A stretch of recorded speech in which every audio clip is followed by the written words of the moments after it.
Kalau menurut saya ini karena udah lama, Pak. Yang saudara lihat sekarang ini bagaimana? Sama nggak? Beda.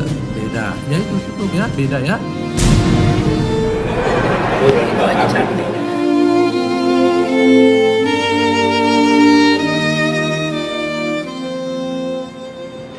Salam sejahtera bagi kita semua. Pertama-tama marilah kita panjatkan puji dan syukur kepada Tuhan Yang Maha Esa. Kita dapat belajar bersama di kelas ini. Terima kasih kepada Bu Siti Anissa yang telah memberikan waktu untuk mempresentasikan tugas yang telah kami diskusikan. Kami membawakan salah satu kasus pelanggaran hak dan pengingkaran kewajiban warga negara. Kasus yang kami bawakan adalah kasus kopi sianida Mirna. Sebelumnya saya akan memperkenalkan anggota kelompok beserta tugasnya. Damn baby, I just don't understand what we went wrong. I gave you my heart, I gave you my soul, I gave you. As a matter of fact, I was the one who said I loved you first. It was about 8 years ago. Don't act like you don't know. We were sitting at home in your mama's living room. Couldn't be alone. See your mama knew. Kami membawakan kasus kopi sianida Jessica Kumala Wongso yang terjadi pada 5 tahun lalu, tepatnya 6 Januari 2016. Wayan Mirna Salihin meninggal dunia usai menyeruput kopi yang ternyata berisi racun kopi sianida. Selanjutnya kami akan menampilkan video materi. Selamat menyaksikan. Kasus ini bermula dari pertemuan antara Jessica, Mirna, dan Hani Bun Juwita di Cafe Oliver Grand Indonesia pada 6 Januari 2016. Jessica memesan tempat dilayani resepsionis bernama Cindy yang menawarkan meja nomor 54. Jessica kemudian meninggalkan lokasi dan kembali lagi membawa tas kertas lalu memesan es kopi Vietnam dan 2 koktail. Jessica membayar seluruh pesanan dan minuman diantarkan oleh penyaji ke meja nomor 54. Beberapa saat kemudian Mirna dan Hani datang secara bersamaan. Setelah saling menyapa, ketiga wanita itu duduk. Mirna meminum es kopi Vietnam yang sudah tersedia di meja. Setelah bertanya kepada Jessica siapa pemilik minuman itu, Mirna sempat mengatakan bahwa rasa es kopi Vietnam itu begitu tidak enak sambil mengibaskan tangan di depan mulutnya. Beberapa saat kemudian tubuh Mirna kejang tidak sadarkan diri, kemudian mengeluarkan buih dari mulutnya. Mirna dibawa ke sebuah klinik di Grand Indonesia menggunakan kursi roda. Kemudian suami Mirna, Arif Sumarko, datang untuk membawanya ke Rumah Sakit Abdi Waluyo menggunakan mobil pribadi. Jessica dan Hani menemani Arif memboyong Mirna ke rumah sakit itu. Sayangnya nyawa Mirna tak tertolong dan dinyatakan meninggal dunia di Rumah Sakit Abdi Waluyo. Setelah keluarga datang dan ayah Mirna, Edi Darmawan Salihin, bergegas melaporkan kematian anaknya ke Polsek Metro Tanah Abang karena dinilai tewas tidak wajar.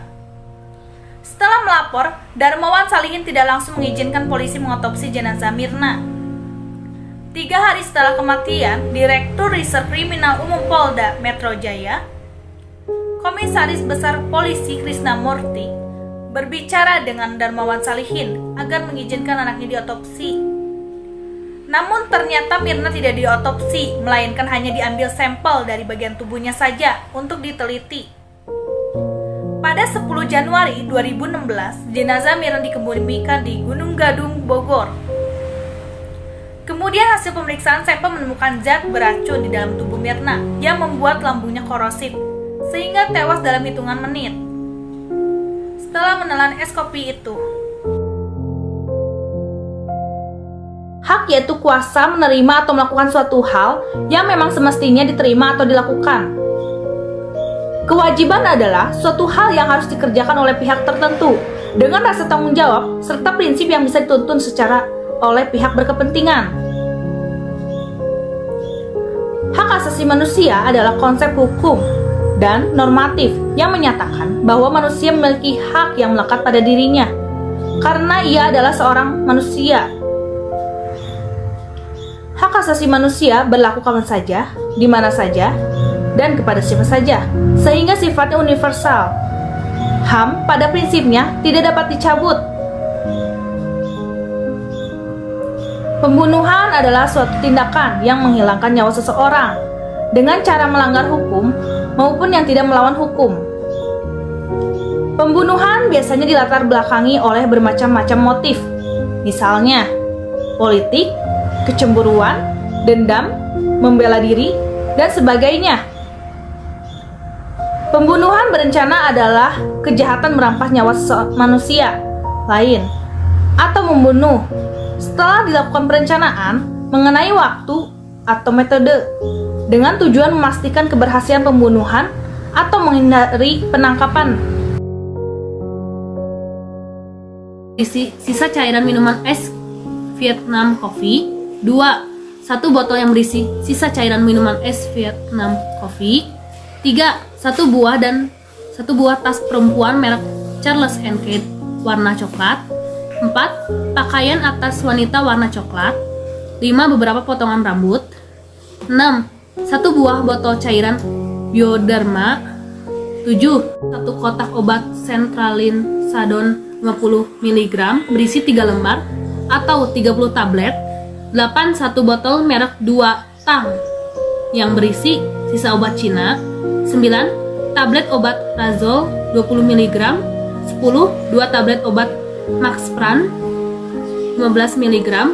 11. 3 tablet obat Provelin 70 mg. 12. 1 buah iPhone 5 warna putih berikut SIM card.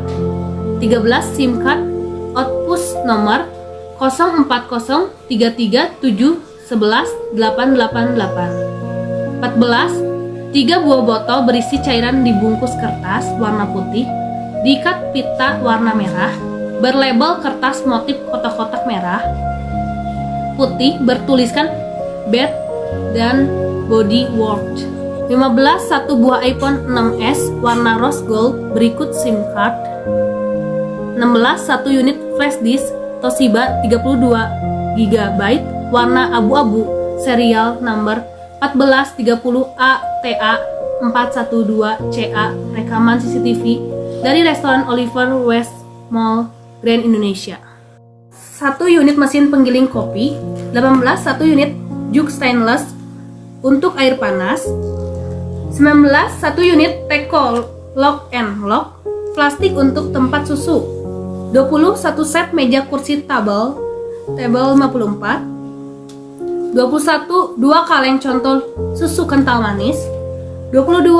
1 bungkus contoh kopi Robusta dalam kemasan per plastik hitam. 23. 1 buah contoh gelas yang digunakan untuk penyajian es kopi Vietnam Coffee. 24. 1 buah contoh sauce atau piring kecil atau lepek. 25. 2 buah contoh sedotan warna hitam. 26. 3 lembar contoh kertas penyaring kopi. 27. 1 unit DFR merek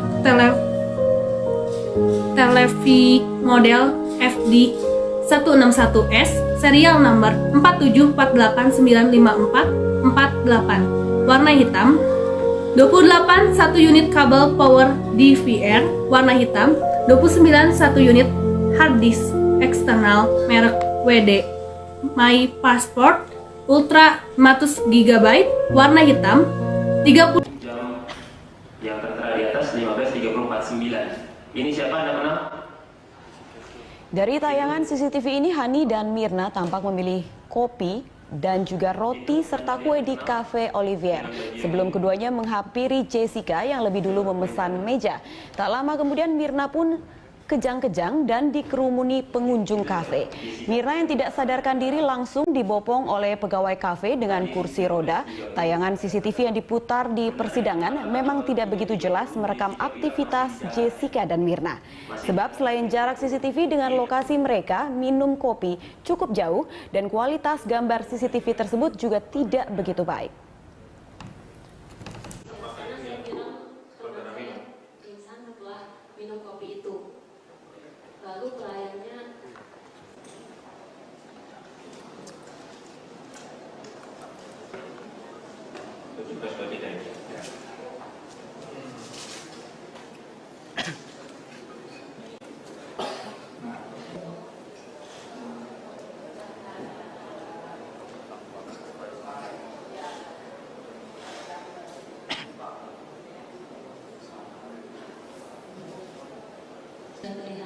Kita lihat ya, berapa dia bilang ke kita?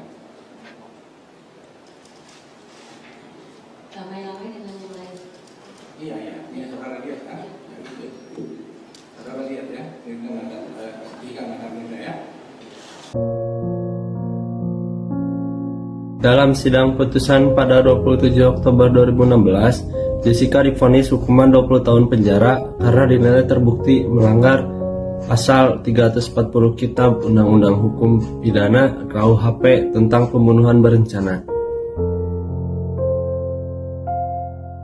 Pertama, Rabu 15 Juni 2016, Jessica menjalani sidang perdana. Jaksa penuntut umum mendakwa Jessica dengan pasal 340 Kitab Undang-Undang Hukum Pidana KUHP tentang pembunuhan berencana dengan ancaman hukuman maksimal hukuman mati. Tim hukum kuasa Jessica langsung menyampaikan nota keberatan atau eksepsi atas dakwaan tersebut. Dalam eksepsi dakwaan, jaksa tersebut terlalu dangkal dan unsur pembunuhan berencana seperti di mana cyanida dibeli, ditaruh, dan dimasukkan ke dalam es kopi Vietnam tidak terpenuhi. Sidang kedua, Selasa 21 Juni 2016, jaksa memberikan tanggapan atas eksepsi Jessica. Jaksa menyanggah argumen tim kuasa hukum Jessica yang menitikberatkan alat atau objek pembunuhan tetapi mengabaikan peran subjek. Menurut jaksa, peran subjek penting dalam memberikan gambaran tentang adanya ketersediaan waktu yang cukup sejak timbulnya perencanaan pembunuhan hingga pelaksanaan. Jaksa juga menyebutkan bahwa pembunuhan dengan racun sudah dianggap sebagai pembunuhan berencana. Sidang ketiga, Selasa 28 Juni 2016, Majelis Hakim menolak semua eksepsi Jessica dan memutuskan untuk melanjutkan persidangan ke pokok perkara. Sidang keempat, Selasa 12 Juli 2016, Ayah Mirna, Edi Darmawan Solihin, suami Mirna, Arif Sumarko, dan kembaran Mirna, Sandy Solihin memberi kesaksian dalam persidangan. Dalam kesaksiannya, Darmawan menyebut dirinya meminta dokter untuk mengambil cairan dari perut Mirna. Darmawan juga menceritakan tingkah laku Jessica yang dianggap mencurigakan selama di rumah sakit Abdi Waluyo. Sementara itu, Arif menceritakan Jessica yang pernah marah besar kepada Mirna pada Oktober 2014 karena Mirna memberikan nasihat mengenai hubungan Jessica dengan pacarnya. Arif juga mengatakan Mirna takut kepada Jessica atas kemarahan tersebut dan tidak ingin menemui Jessica sendirian. Kemudian, Sandy mengungkapkan bahwa Jessica sempat mengirimkan artikel berita bahwa tentang es kopi Vietnam beracun kepadanya sesuai Mirna meninggal. Sandy merasa Jessica mengarahkannya untuk beranggapan bahwa es kopi Vietnam menjadi penyebab kematian Mirna. Sidang kelima, Rabu 13 Juli 2016, Hani Juwitanbon yang bersama Mirna dan Jessica di Cafe Olivier pada 6 Januari 2016 memberikan kesaksian dalam persidangan. Hani menceritakan kondisi Mirna sesuai meminum es kopi Vietnam. Hani menyebut Mirna mengatakan minuman tersebut tidak enak dan meminta Hani mencicipinya. Hani juga menyatakan Jessica sempat sesak napas dan mengucapkan "I am sorry" saat mengetahui Mirna meninggal.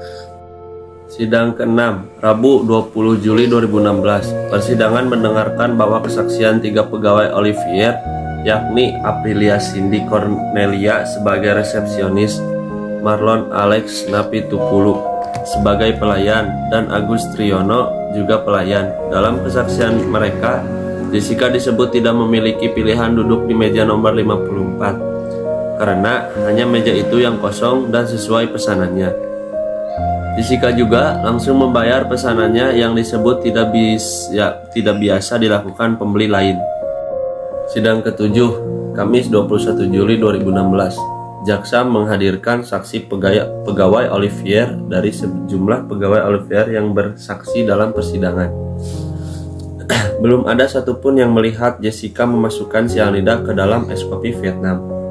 Sidang ke-8, Rabu 27 Juli 2016, manajer Cafe Olivier bernama Devi dan pegawai Olivier lainnya, mereka menyebut Jessica tidak menolong Mirna saat kejang-kejang seusai minum es kopi Vietnam. Mereka juga mengatakan Jessica beberapa kali terlihat garuk-garuk. Sidang ke-9, Kamis 28 Juli 2016, pegawai Olivier masih bersaksi dalam persidangan. Mereka menyebut warna es kopi Vietnam Mirna kekuningan dan berbau. Sidang ke-10, Rabu 3 Agustus 2016, berdasarkan hasil pemeriksaan laboratorium, Dr. Forensik Slamet Purnomo menegaskan bahwa Mirna meninggal karena keracunan sianida. Sebabnya terdapat 0,2 mg per liter sianida dalam sampel lambung Mirna. Slamet menyebut Mirna yang mengibas-ngibas mulut dan kejang-kejang merupakan ciri terpapar sianida. Kemudian, ahli toksikologi forensik Kombes Pol Nur Samran Subandi menuturkan es kopi Vietnam yang diminum Mirna mengandung sianida. Dia menduga sianida tersebut berbentuk padat seperti bongkahan kristal. Sidang ke-11, Rabu 10 Agustus 2016, dari rekaman CCTV Olivier, ahli digital forensik AKBP Muhammad Nuh Al-Azhar dan Christopher Hariman Rianto melihat Jessica menggaruk tangannya beberapa kali dan tampak celingak-celinguk. Nur Samran yang kembali memberikan keterangan menyebutkan Jessica kemungkinan menggaruk tangannya karena terpapar sianida. 12. Dari Senin 15 Agustus 2016, psikolog klinis Antonia Ratih Anjayani menyebut Jessica sebagai orang yang cerdas, tenang, dan percaya diri. Dia juga mengatakan Jessica memiliki kepribadian amorous narsis yang seringkali menggunakan kebohongan untuk berdalih. Sidang ke-13, Kamis 18 Agustus 2016, psikiater forensik dari Rumah Sakit Cipto Mangunkusumo yang memeriksa Jessica, Natalia Widiasi Raharjanti, mengatakan Jessica memiliki resiko melakukan kekerasan terhadap dirinya sendiri maupun orang lain apabila dalam kondisi tertekan. Dia menjelaskan Jessica beberapa kali melakukan percobaan bunuh diri di Australia. Ke-14, Kamis 25 Agustus 2016, ahli toksikologi forensik Imade Agus Gelgel Wirasuta menjelaskan sianida merupakan penyebab kematian Mirna. Gelgel juga merekonstruksi pembuatan es kopi Vietnam sianida dengan panelis karyawan Olivier. Hasilnya, Gelgel menyebut es kopi Vietnam yang diminum Mirna berwarna coklat susu seperti hasil rekonstruksi. Pada sidang hari itu, jaksa juga menghadirkan ahli hukum pidana Edward Omar Sharif Hiraized yang menjelaskan pasal 340 KUHP tentang pembunuhan berencana tidak memerlukan motif dan pembuktian hukumnya tidak memerlukan bukti langsung. 15 Senin 29 Agustus 2016, saksi dokter Rumah Sakit Abdi Waluyo yang menangani Mirna pertama kali, yakni Dr. Prima Yudo dan Ardito, menyatakan Mirna sudah meninggal sebelum tiba di Rumah Sakit Abdi Waluyo sekitar pukul 18 WIB. Namun secara medis, waktu kematian Mirna ditetapkan pada pukul 18.30 WIB setelah dokter melakukan upaya pertolongan. Sidang ke-16, Rabu 31 Agustus 2016, ahli kedokteran forensik Budi Sempurna mengatakan berdasarkan rekaman CCTV, tanda-tanda yang ditunjukkan Mirna sesuai dengan gejala orang yang keracunan sianida. 11 Kamis 1 September 2016, kriminolog TB Roni Rahman Nitibaskara menjelaskan Jessica sangat tenang saat diperiksa di Mapolda Metro Jaya. Dia menyebut Jessica memiliki kepribadian emosional unstable, personality, dan berpotensi menyakiti orang lain. Roni mengatakan Jessica bukan psikopat. Selain itu, Roni juga menjelaskan Mirna tampak tidak nyaman terhadap Jessica jika dilihat dari rekaman CCTV. Pada persidangan itu, jaksa juga menghadirkan guru besar psikologi Universitas Indonesia Sarlito Wirawan yang menjelaskan perilaku Jessica tidak lazim selama berada di Oliver. Salah satunya ketika Jessica menaruh paper bag di atas meja. Sarlito menyebut ada dugaan Jessica memiliki orientasi seksual penyuka sesama jenis, namun Jessica membantahnya. 18 Senin 5 September 2016, ahli patologi forensik dari Australia yang dihadirkan Jessica, Profesor Beng Beng Ong, menjelaskan kematian Mirna kemungkinan bukan karena sianida. Sebabnya, dalam cairan lambung Mirna yang diambil 70 menit setelah dia meninggal tidak ditemukan cyanida. Sementara 0,2 cyanida dalam lambung Mirna yang diambil beberapa hari setelah meninggal kemungkinan dihasilkan pasca kematian. Sidang ke-19, Rabu 7 September 2016, tim kuasa hukum Jessica menghadirkan saksi Hartono Sukmono, Direktur Pemasaran PT KIA Indonesia yang berada di Oliver saat Mirna meninggal. Dalam kesaksiannya, Hartono sempat melihat Jessica menelepon seseorang saat berdiri tidak jauh dari tempatnya duduk. Kuasa hukum juga menghadirkan ahli patologi forensik, Jaja Surya Atmaja, yang memberikan keterangan serupa dengan Ong. Dia juga menjelaskan penyebab kematian hanya bisa diketahui dengan melakukan otopsi, sementara Mirna hanya diambil sampel tubuhnya. Sidang ke-20, Rabu 14 September 2016, ahli toksiologi forensik Budiawan memberikan keterangan serupa dengan Ong dan Jaja. Dia menyebutkan bukti 0,2 mg per liter cyanida dalam sampel lambungnya. Mirna tidak ada artinya. Budiawan meragukan kematian Mirna disebabkan oleh cyanida. Ke-21, Kamis 19 September 2016, ahli digital forensik Rismon Hasiolan Sianipar yang dihadirkan tim kuasa hukum Jessica mengatakan bukti rekaman CCTV Oliver telah dimodifikasi sehingga hasil analisis dari rekaman CCTV tersebut dinilai tidak bisa dipertanggungjawabkan. Pada hari yang sama, kuasa hukum Jessica juga menghadirkan psikiater bernama Firmansyah, menyatakan terlalu gegabah jika menyebut kematian Mirna sudah terprediksi oleh Jessica. Sidang ke-22, Senin 19 September 2016, psikolog Dewi Taviana Walida Haroen mengatakan hasil pemeriksaan psikolog Jessica kontradiktif. Di satu sisi, Jessica disebut sebagai pribadi yang cerdas dan waras, sementara di sisi lain, Jessica disebut memiliki mental disorder. Dewi menyebut hasil pemeriksaan yang kontradiktif sulit dipertanggungjawabkan. Kriminolog Eva Ajani Julpa yang dihadirkan dan menjelaskan tentang ilmu kriminolog. 3 Rabu 21 September 2016, kuasa hukum Jessica menghadirkan ahli farmakologi dan toksikologi forensik asal Australia, Michael Robinson. Penjelasan Michael hampir sama dengan penjelasan ahli yang dihadirkan kuasa hukum Jessica sebelumnya. Sidang ke-24, Kamis 22 September 2016, ahli hukum pidana dari Universitas Brawijaya Masrucin Rubai menjelaskan pembunuhan berencana tidak memerlukan motif. 25 Senin 26 September 2016, ahli hukum pidana Mujakir yang dihadirkan kuasa hukum Jessica menjelaskan motif perlu dicari dan dibuktikan dalam pembunuhan berencana untuk mengetahui hal yang melatar belakangi maupun tujuan lebih lanjut setelah pelaku melakukan pembunuhan sehingga menegakkan hukum dilakukan dengan adil. Pada hari yang sama, jaksa menghadirkan polisi dari New South Wales, Australia, John J. Torres, yang menjelaskan catatan-catatan kepolisian atas nama Jessica. Dia menjelaskan Jessica beberapa kali melakukan pencobaan bunuh diri di Australia. 26 Rabu 28 September 2016, Jessica diperiksa dalam persidangan.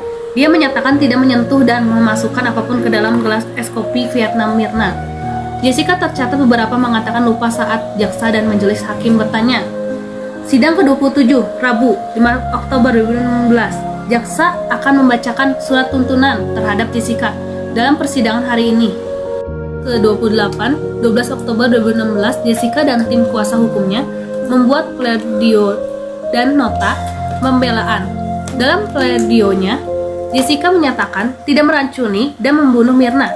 Dia juga menjelaskan kondisi tahanan Mapolda Metro Jaya yang kotor dan banyak tikus.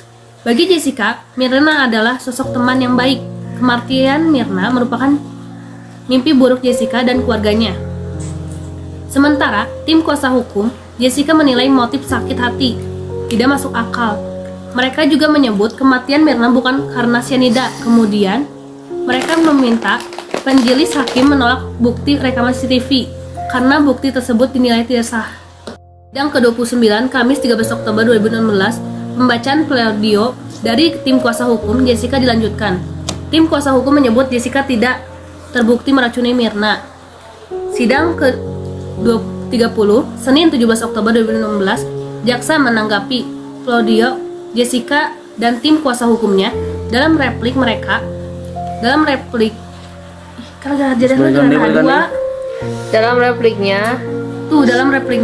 Sidang 30 hukumnya itu benar, hukumnya dalam replik mereka, dalam repliknya Sidang ke-30 Senin 17 Oktober 2016, jaksa menanggapi pledio Jessica dan tim kuasa hukumnya. Dalam repliknya jaksa menyindir Jessica yang menangis saat membacakan pledio. Jaksa juga menyindir tim kuasa hukum Jessica soal pembayaran dalam menangani kasus kliennya serta pembacaan pledio yang memakan 2 kali persidangan. Kemudian jaksa menunjukkan foto-foto ruangan yang mereka sebut sebagai ruangan tahanan Jessica. Jaksa menyebut ruangan tahanan Jessica cukup mewah. 31 Kamis 20 Oktober 2016, Jessica dan tim kuasa hukumnya menanggapi replik dengan membacakan duplik mereka. Jessica menuturkan foto-foto yang ditunjukkan jaksa bukanlah ruang tahanannya, melainkan ruang serbaguna yang biasa dipakai oleh semua tahanan untuk kegiatan kerohanian dan konseling. Sementara ruang tahanannya adalah ruang isolasi yang biasa digunakan untuk tahanan yang melakukan pelanggaran atau ruangan tempat tersangka kasus pembunuhan sebelum dipindahkan ke ruangan tahanan biasa. Kemudian Jessica menyampaikan ketakutannya tentang adanya intervensi dalam persidangan. Melihat kedekatan keluarga Mirna dengan jaksa, dia meminta majelis hakim memutuskan perkaranya dengan adil. 32 Kamis 27 Oktober 2016, Majelis Hakim Pengadilan Negeri Jakarta Pusat menjatuhkan vonis hukum 20 tahun penjara kepada terdakwa kasus kematian Wayan Mirna Salihin, Jessica Kumala Wongso. Jessica dianggap bersalah dan memenuhi unsur dan pasal 340 Kitab Undang-Undang Hukum Pidana KUHP tentang pembunuhan berencana. Putusan majelis hakim sesuai dengan tuntunan jaksa penuntut umum. Kuasa hukum terdakwa Otot Hasibuan menyatakan banding atas putusan tersebut. Langkah pertama untuk menangani kasus dugaan keracunan cyanida adalah mengidentifikasi sumber pemaparan. Ini akan membantu dokter atau penyedia layanan kesehatan lainnya menentukan metode dekontaminasi yang sesuai. Jika cyanida telah tertelan, korban mungkin diberi arang aktif untuk membantu menyerap racun dan membersihkannya dengan aman dari tubuh. Paparan cyanida dapat mempengaruhi asupan oksigen, jadi dokter dapat memberikan 100% oksigen melalui masker atau tabung endotrakeal. Ada cara untuk mengurangi resiko paparan cyanida. Pertama, lakukan tindakan pencegahan yang tepat terhadap kebakaran rumah. Pasang dan rawat dokter asap. Hindari menggunakan pemanasan ruangan dan lampu halogen dan hindari merokok di tempat tidur. Kedua, amankan wadah yang menyimpan bahan kimia beracun dan lemari penyimpanannya. Ketiga, ikuti peraturan keselamatan kerja. Jika Anda menangani cyanida, gunakan kertas penyerap yang dapat dilepas untuk melapisi permukaan kerja. Adanya pro dan kontra dalam kasus ini. Yang menjadi pro dalam kasus ini, setelah melakukan penyelidikan lebih dalam terhadap para saksi dan bukti serta melakukan gelar perkara, polisi akhirnya menetapkan seorang tersangka. Jessica kemudian dinyatakan sebagai tersangka pada akhir Januari 2016. Sebelum ia divonis bersalah oleh Pengadilan Negeri Jakarta Pusat pada 27 Oktober 2016, dia divonis kurungan penjara selama 20 tahun dan saat ini masih mendekam di Rutan Pondok Bambu, Jakarta Timur. Yang menjadi kontra dalam kasus ini, kasus pembunuhan Mirna oleh Jessica begitu menyita perhatian publik 5 tahun lalu karena syarat misteri. Kendati banyak bukti yang mengarah padanya, tidak sedikit pihak yang beranggapan Jessica tidak bersalah. Pada akhirnya sejumlah kesaksian berikut yang memberatkan Jessica sehingga ia dinyatakan bersalah telah melakukan pembunuhan berencana kepada Mirna. Putusan. Pada 27 Oktober 2016, Majelis Hakim menyatakan Jessica Kumala Wongso terbukti bersalah melakukan pembunuhan berencana dalam perkara tewasnya Wayan Mirna Solihin dan menjatuhkan vonis hukuman 20 tahun penjara sama dengan tuntutan yang dilakukan oleh jaksa penuntut umum. Hal yang memberatkan terdakwa menurut hakim, pembuatan terdakwa mengakibatkan Mirna meninggal dunia dan perbuatan terdakwa terbilang keji dan sadis. Jessica dan kuasa hukum menyatakan akan mengajukan banding terhadap putusan Majelis Hakim Pengadilan Negeri Jakarta Pusat yang menjatuhkan vonis hukuman 20 tahun. Dapat saya simpulkan, hak yaitu kuasa menerima atau melakukan suatu hal yang memang semestinya diterima atau dilakukan. Kewajiban adalah suatu hal yang harus dikerjakan oleh pihak tertentu dengan rasa tanggung jawab, serta prinsip yang dapat dituntut. Keduanya memiliki hubungan kausalitas atau hubungan sebab akibat. Jadi, mengenai hak dan kewajiban, pelaksanaan dan pemenuhan keduanya harus seimbang sehingga kehidupan bermasyarakat dan bernegara tetap harmonis. Seimbang artinya bahwa kewajiban harus dilaksanakan dengan penuh tanggung jawab agar hak sebagai warga negara bisa dituntut untuk dipenuhi. Dan kasus pelanggaran hak dan pengingkaran kewajiban warga negara seperti yang sudah dijelaskan pemateri, kami mengambil kasus kopi cyanida yang dimana Jessica Kumala Wongso melakukan pelanggaran hak dan pengingkaran kewajiban warga negara, yaitu pembunuhan dan sidang putusan pada 27 Oktober 2016. Jessica divonis hukuman 20 tahun penjara karena dinilai terbukti melanggar pasal 340 Kitab Undang-Undang Hukum Pidana KUHP tentang pembunuhan berencana. Lalu, upaya penanganan dari kasus ini, langkah pertama untuk menangani kasus dugaan keracunan cyanida adalah mengidentifikasi sumber pemaparan. Ini akan membantu dokter atau penyedia layanan kesehatan lainnya untuk menentukan metode dekontaminasi yang sesuai. Jika cyanida telah tertelan, korban mungkin diberi arang aktif untuk membantu penyerapan racun dan membersihkan dengan aman dari tubuh. Paparan cyanida dapat mempengaruhi asupan oksigen, jadi dokter dapat memberikan 100% oksigen melalui masker atau tabung endotrakeal. Ada cara untuk mengurangi risiko paparan cyanida. Salah satunya lakukan tindakan pencegahan yang tepat terhadap kebakaran rumah, pasang dan rawat detektor asap, dan sebagainya. Jadi, menurut kami, dalam menghindari pelanggaran hak dan pengingkaran kewajiban warga negara, salah satunya kita dapat mengamalkan nilai Pancasila. Dan sebagai warga dari bangsa dan negara yang beradab, sudah sepantasnya sikap dan perilaku kita mencerminkan sosok manusia beradab yang selalu menghormati keberadaan orang lain. Sikap tersebut dapat kita tampilkan dalam perilaku di lingkungan keluarga, sekolah, masyarakat, bangsa, dan negara.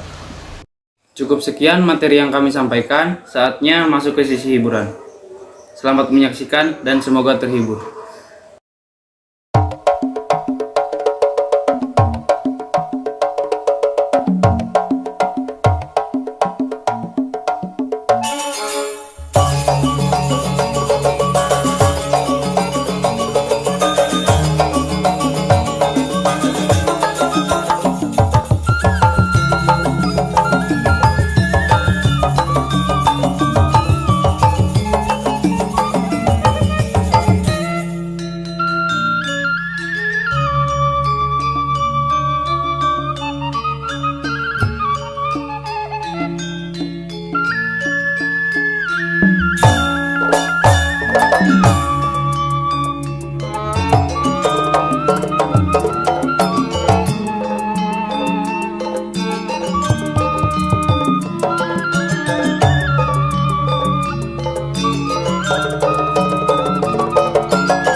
disandingan kuno gelis rengkak numerena munute kabeng bat mana duh gending rongka tambah kota kumprung di panggung geus jadi kagandrung sok gararetik sapating teu ngarekenek tepak kendang ngajak ngimplah aduh manis senggak kabeng bateriak ngajak ucul si pesan tumpah tidur pada kahok mual kapok tentang penyambut si sopan mual ngejak bajinur tuwale pogo mual arek mual eling jajakin. Selanjutnya kami akan menampilkan video ilustrasi yang terjadi 6 Januari 2016 di Cafe Oliver.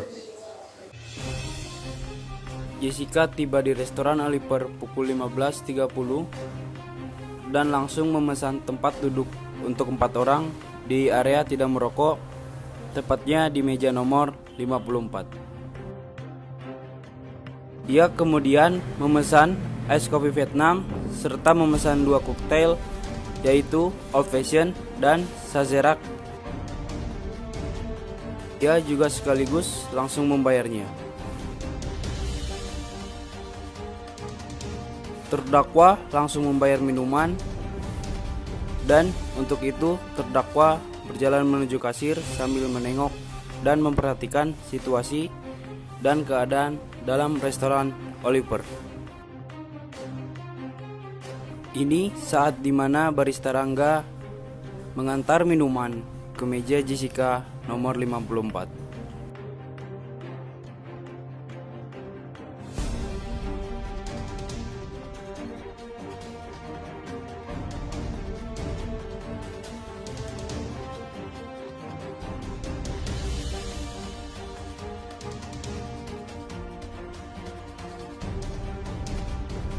Dalam rentang waktu pukul 16.30 sampai dengan 16.45,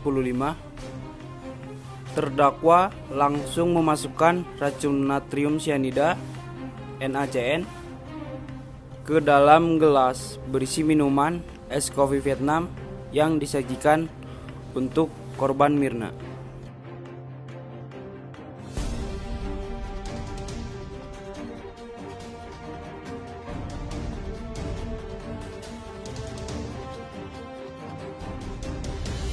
Tak lama berselang, Mirna tiba bersama Hani. Mereka mendatangi Jessica sudah menunggu di meja 54 dan pesan minuman yang sudah dihidangkan. Es kopi Vietnam sengaja dipesan untuk Mirna.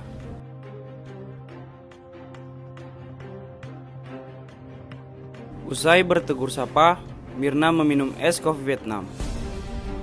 Tak diduga, ia kejang-kejang setelah meminum es kopi itu. Lalu Mirna tak sadarkan diri.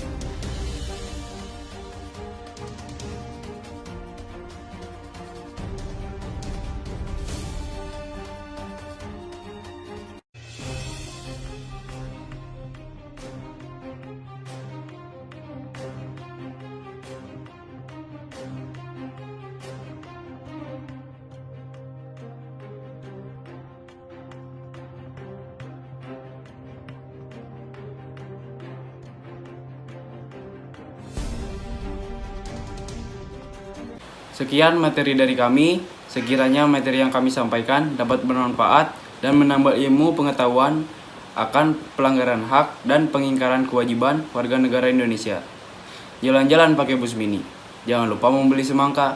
Demikian presentasi kami. Semoga bermanfaat bagi Anda.